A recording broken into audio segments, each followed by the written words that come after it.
नमस्कार साथियों, Suryanagari unique law classes के यूट्यूब चैनल पर मैं डॉक्टर उर्मिला राठी आपका हार्दिक स्वागत और अभिनंदन करती हूँ। बात करें हम लोग राजस्थान की। राजस्थान के अंदर राजस्थान जुडिशियल सर्विसेज है, जहाँ पर आप आरजेएस का एग्जाम दे सकते हैं। इसके साथ ही साथ राजस्थान में एडीजी का एग्जाम है, वो भी लॉ पास आउट दे सकते हैं। इसके साथ ही साथ राजस्थान के अंदर एपीओ के एग्जाम है, वो भी आप लोग दे सकते हैं। और इसके साथ ही साथ जेएलओ के एग्जाम, यानी अगर मैं ऐसे कहूँ तो राजस्थान में टोटल 4 एग्जाम है जो आप लोग दे सकते हैं। कौन कौन से हैं वो 4 एग्जाम राजस्थान के अंदर जो लॉ पास आउट दे सकता है? तो हमारे पास आता है सबसे पहले राजस्थान में एलएलबी जिसके कर रखी है। आरजेएस जो होता है वो अपेयरिंग वाला बच्चा भी दे सकता है, अपेयरिंग वाला भी दे सकता है, ठीक है। फिर आता है हमारे पास एपीओ, उसके लिए एलएलबी होनी चाहिए और लास्ट नोटिफिकेशन के अकॉर्डिंग 2 इयर्स का एक्सपीरियंस भी होना चाहिए। हो सकता है इस बार जो आए तो हटा दे, बट लास्ट जब भी आया था उसके अकॉर्डिंग 2 इयर्स का एक्सपीरियंस होना चाहिए। देन चलते हैं हम लोग जेएलओ के पास। जेएलओ भी अपेयरिंग वाला बच्चा दे सकता है, अपेयरिंग वाला बच्चा दे सकता है। और देन चलते हैं एडीजे। एडीजे के लिए 7 इयर्स की प्रैक्टिस चाहिए और 10 जजमेंट में नाम चाहिए। 7 इयर्स की प्रैक्टिस और 10 जजमेंट का नाम चाहिए। समय के साथ साथ ही यहाँ पे जो है एज लिमिट का चलता है। फिलहाल जो एडीजे की एज थी 35 इयर्स मिनिमम और मैक्सिमम 45 इयर्स, लेकिन कोई रेट वीट लगी थी, उस रेट के बाद 35 को कम भी कर दिया था। 7 इयर्स की प्रैक्टिस को भी माना गया था, ठीक है।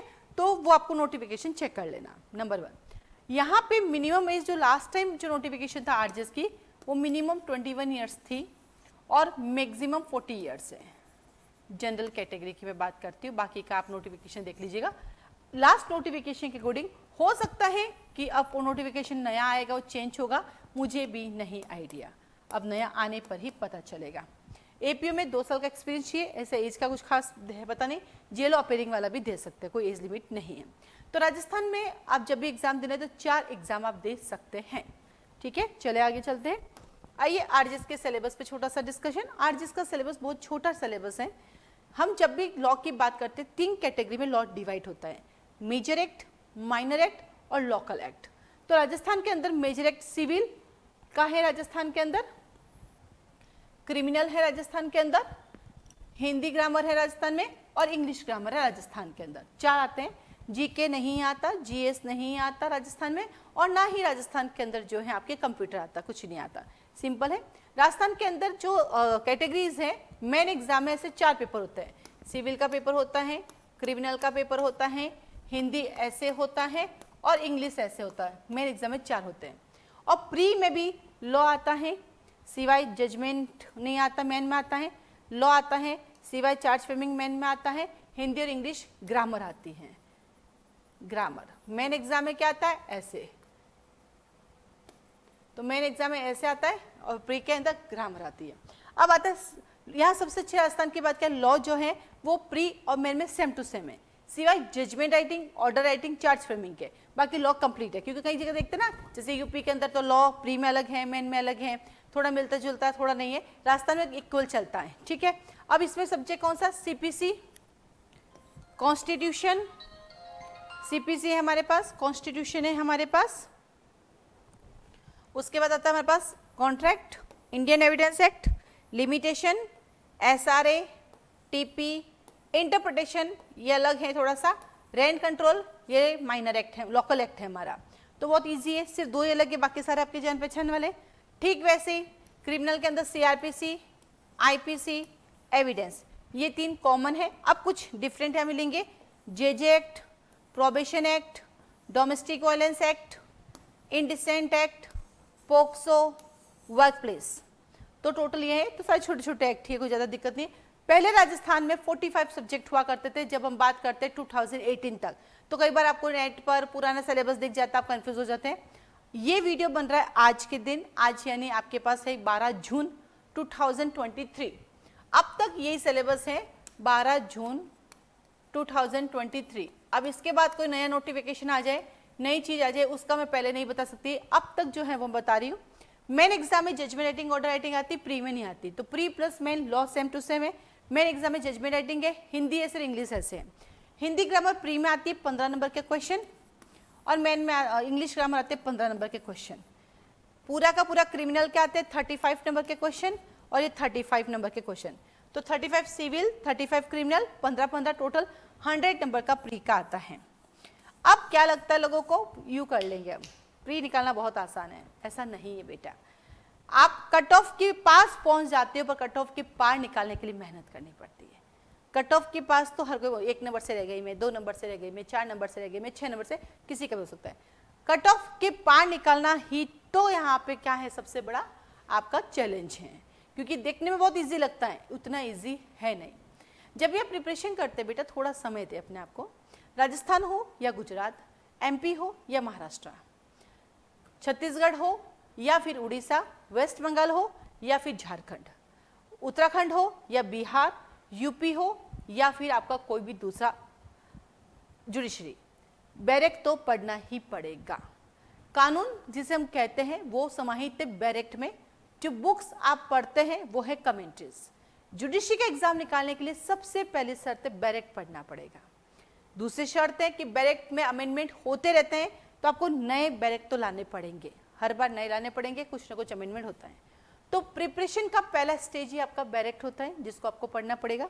कई बार आपको लगता है कि ये तो सिर्फ बैरेक्ट ही हो रहा है, समझ ही नहीं आ रहा, पढ़ना पड़ेगा, क्योंकि लॉ को बदला नहीं जा सकता। दफा 302 ही रहेगी, आप अपनी भाषा में नहीं कर सकते। अब ये बैरेक्ट क्या होता है, लॉ की एक बुक होती है जो गवर्नमेंट के द्वारा लॉ बनाया जाता है, जो फिक्स होता है उसको कन्वर्ट करते हैं जिस बुक पे, उसका नाम है बैरेक्ट। अगला सवाल होता है बैरेक्ट कौन सी कंपनी का खरीदे, कोई भी खरीद लो, बैरेक्ट तो बैरेक्ट होता है।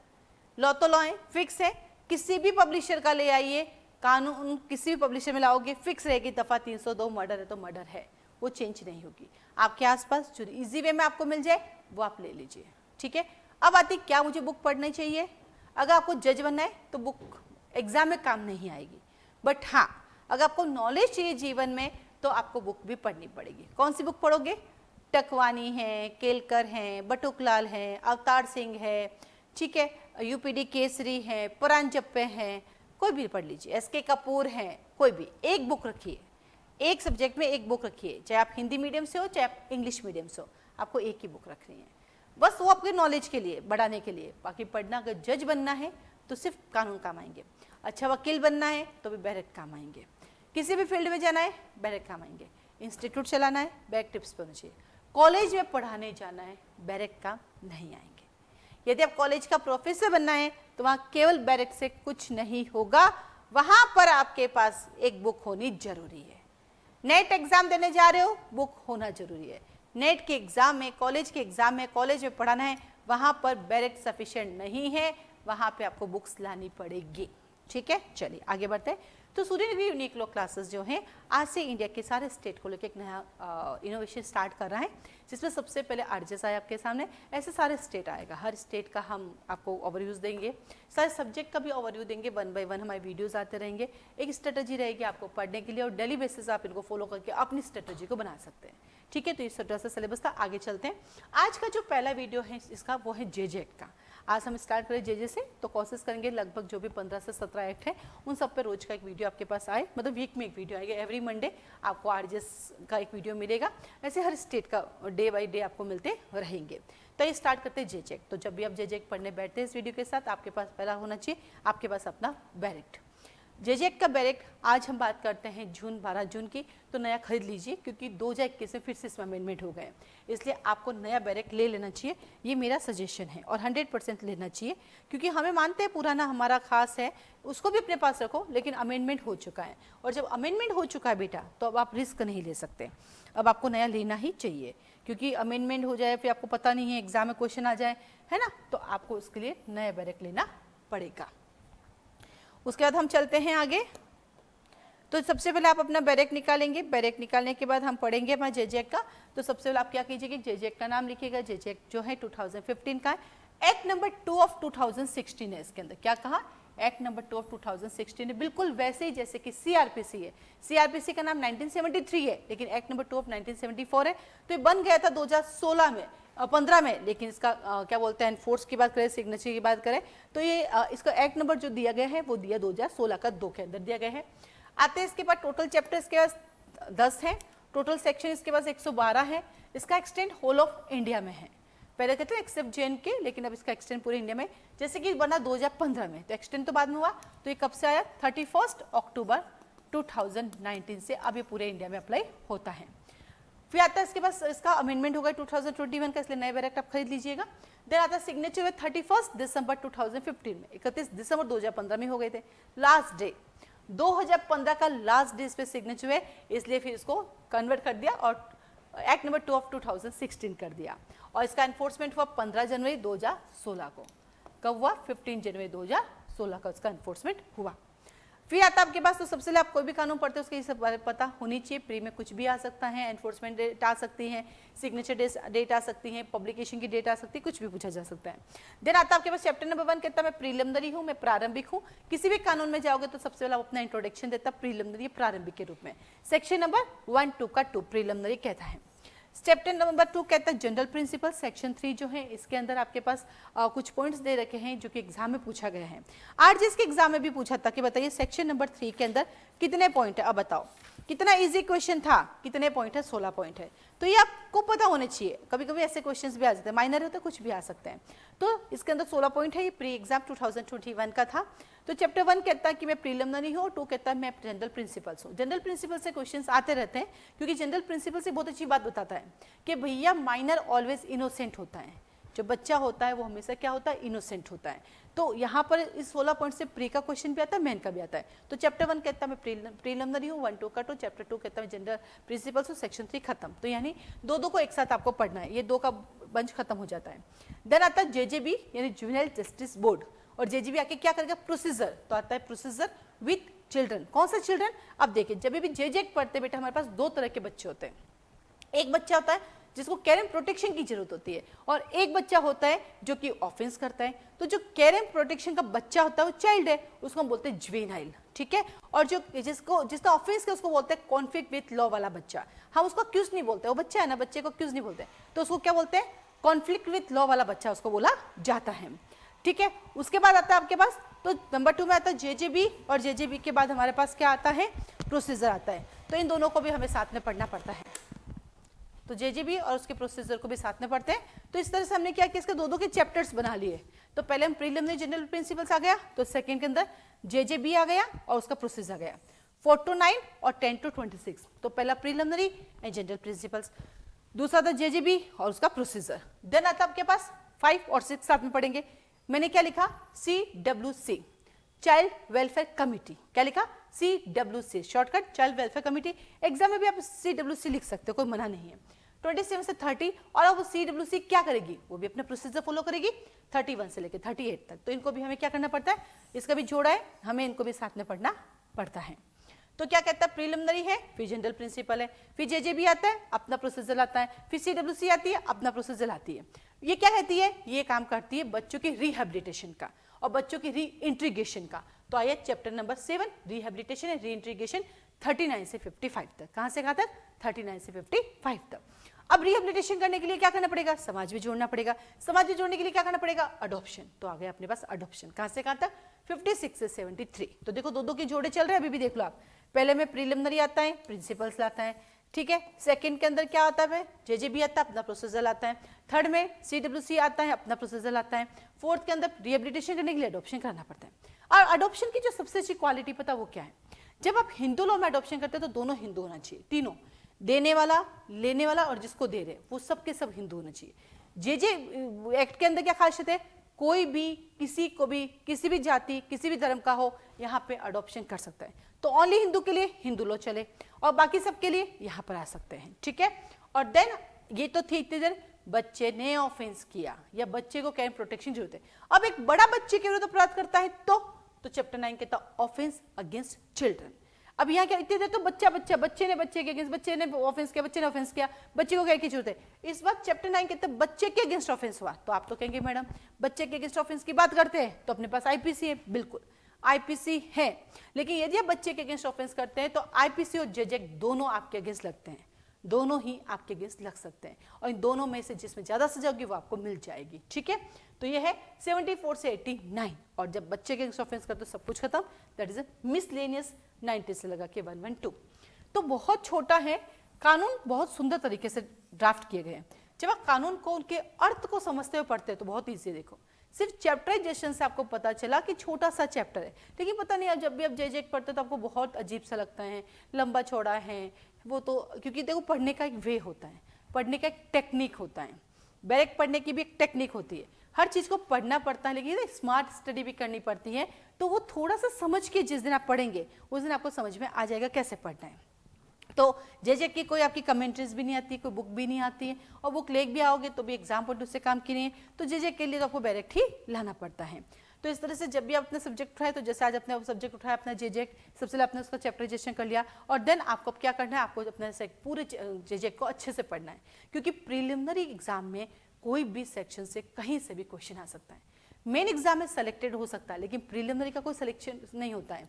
प्रीलिमिनरी एग्जाम के अंदर क्या रहता है, कोई भी सेक्शन पूछा जा सकता है, फिर एग्जाम में अपनी इतनी प्रिपरेशन की पर वो सेक्शन ही नहीं याद रहा, जो आगे एग्जाम में तो नुकसान हो जाएगा। तो प्रीलिमिनरी में कुछ नहीं छोड़ना है, मेन एग्जाम में ऑलवेज सेलेक्टेड रहना है। इसी कड़ी में सूर्यनगरी यूनिक लॉ क्लासेस के यहाँ पे फाउंडेशन बैच चलते हैं हम लोगों के, आप आ सकते हैं, उन्हें ज्वाइन कर सकते हैं। अगर बात करूँ मेरे SULC की, तो SULC के अंदर आपको जो है फाउंडेशन बैच अवेलेबल है RJS के लिए, जो कि भी स्टार्ट हो रहे हैं, हमारे फाउंडेशन बैच जो है स्टार्ट हो रहे हैं।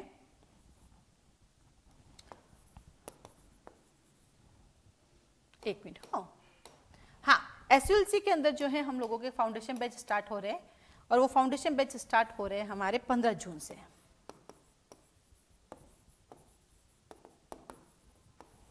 15 जून से हमारे बैच स्टार्ट हो रहे हैं मॉर्निंग के अंदर, जिसका टाइमिंग रहता है मॉर्निंग के अंदर 7:30 से 12:30, जिसके अंदर RJS के लिए, जिसके अंदर हमारे पास 3 सब्जेक्ट लॉ के चलेंगे, 3 लॉ के सब्जेक्ट चलेंगे और 2 ग्रामर चलेगी, ठीक है। और ये कोर्स जो है हमारा 8 मंथ का है। आपको लगता है मुझे जल्दी खत्म करना, तो मॉर्निंग इवनिंग दोनों टाइम बैचेस चलता है, आप ले सकते हैं। ये जो बैच स्टार्ट हो रहा है ये ऑनलाइन भी है और ऑफलाइन भी है।